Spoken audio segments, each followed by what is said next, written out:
daughter. I just got home from school. What'd you do at school today? Miss Emery, who is the best math teacher ever, taught us how to add and subtract decimals today. Do you want to show me what you learned today? I would love to show you. It is awesome. All right, what she told us was it was very, very important to make sure that we line up our decimals. So what we're going to do is we're going to write down 35 and 64 hundredths. And then when I write my second number, I'm going to write my decimal first, and I'm going to write 27 and 98 hundredths underneath that, making sure that my decimals are all nice and pretty and lined up. And now I'm ready to add. So I'm going to add 4 plus 8, which is 12. So I put down my 2, regroup my 1. 6 plus 9 is 15, plus 1 more makes 16. So I put down my 6, regroup my 1. Now here's the part, Daddy, where I line these decimals up nice and straight, just like that. Then I add 5 plus 7 is 12, plus 1 more makes 13.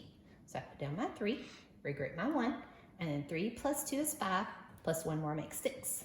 And there I get my answer. Isn't that great, Daddy? Yes, that's awesome. Miss Emery is such a good teacher. What happens if you don't line them up? Well, if you don't line them up, it causes big problems. Miss Emery said that's a no-no, but I'll show you, but don't tell her I did it. Okay, here, if we have numbers like this that both have 3 digits, but the decimals aren't lined up, and this decimal's over here, that's trouble. So if I go through and I try to add it up, then the numbers are not lined up like they're supposed to be, and I really don't know where to put my decimal, and that gets really confusing. So let's say I just put it right there, and then I add 8 plus 7 is 15, regroup my 1, that's 16, and that makes 17, and then it's all messed up, Daddy, and you just get the wrong answer.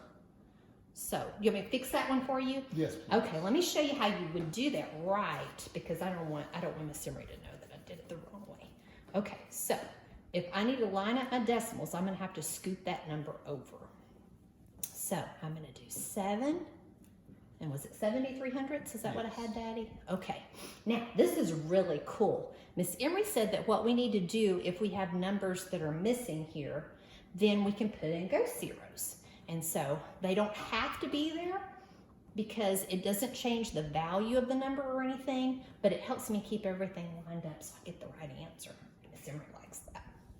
All right, so then I go over here and I add this up. 0 plus 3 is 3. 4 plus 7 is 11. So I put down my 1, regroup my 1, and then there are my decimals all nice and lined up, and so I put my decimal down. And 8 plus 7 is 15, plus 1 more makes 16. And then I regroup my 1, and 1 plus 9 is 10. And so now that's what the answer should be instead of what we got before. Isn't that cool, Dad? That's awesome. What happens if they have different number decimals? Oh, that's trouble too. So you have to be really careful. And Miss Emery said that on the STAR test, they do that to try to trick you. So you have to be careful. So let's say that they give me this problem on the test. And so I have 44 and 32 hundredths. And then I'm going to add this number to it, which is 2 and 7 tenths. So that one has 4 digits, and this one only has 2. So that you have to be careful about. But you want to do what I told you earlier. You want to make sure that you line up your decimals. So I'm going to come down here, and I'm going to write the bigger number. And then I'm going to put my decimal, and I'm going to line it up straight under there so I don't mess up. And then the 2 goes to the left. The 7 goes to the right. And then remember when I told you about ghost zeros? I'm going to do that again. So I'm going to put my 0 here and my 0 here, and then I'm going to add these up. Okay, so that's 2. 3 plus 7 is 10. Regroup my 1, drop my decimal down. See how they're all nice and pretty in line. And then 4 plus 2 is 6, plus 1 is 7, and 4 plus 0 is 4. And that's how you do it if you don't have the same number of digits. Isn't that really cool? That's awesome. Yeah, Miss Emery's a pretty good teacher. She sounds like it. Does that work with subtraction as well? You know what? It does, Dad. Miss Emery taught us that too. This is pretty cool. So if I do 256 and 4 tenths, and then I'm going to subtract 37 and 87 hundredths, Then I want to do the same things I did with addition. I want to make sure my decimals are lined up just like before. So I'm going to write down. Now, one thing you do have to be careful about when you subtract, just like with whole numbers, you have to make sure that you put the bigger number on top. So when I look at that, 256 is bigger than 37, and so I have to put that one on the top. So I'm going to put it on top like that. Okay, then I'm going to line up my decimal. I'm going to put that straight down here, and then I'll put my 37 to the left, my 87 to the right, and then just like before when I added, I'm going to put ghost zeros here and here to fill in those empty spaces. And remember, that doesn't change the value of my numbers because I wouldn't want to do that. All right. Oop, nope, I forgot. I'm subtracting. Let me change that. Okay, here we go. So now we're going to subtract. Uh-oh, I have to regroup. But that's okay. Miss Emery taught me how to do that too. So I'm going to do 0 minus 7. And I can't do that, so I'm going to borrow from my 4, make it a 3, and make this 10. 10 minus 7 gives me 3. And then I can't do 3 minus 8, so I'm going to borrow from the 6, make it a 5, and make that 13. 13 minus 8 gives me 5. Drop my decimal straight down.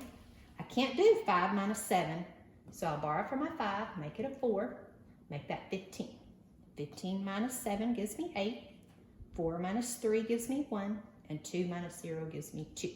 And so that gives me 218 and 53 hundredths.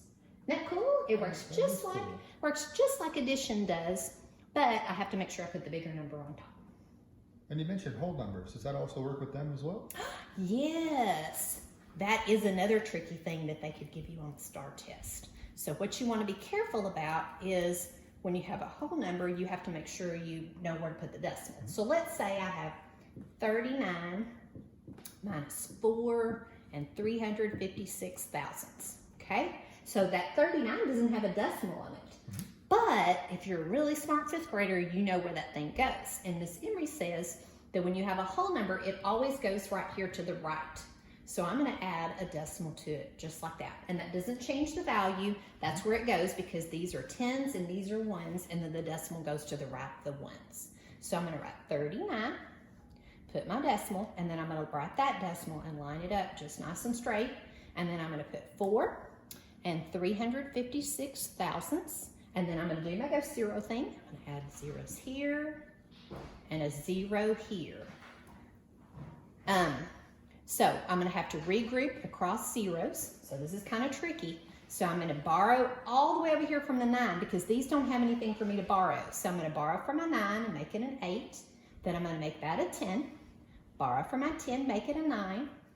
Make this a 10. Borrow from that 10, make it a 9.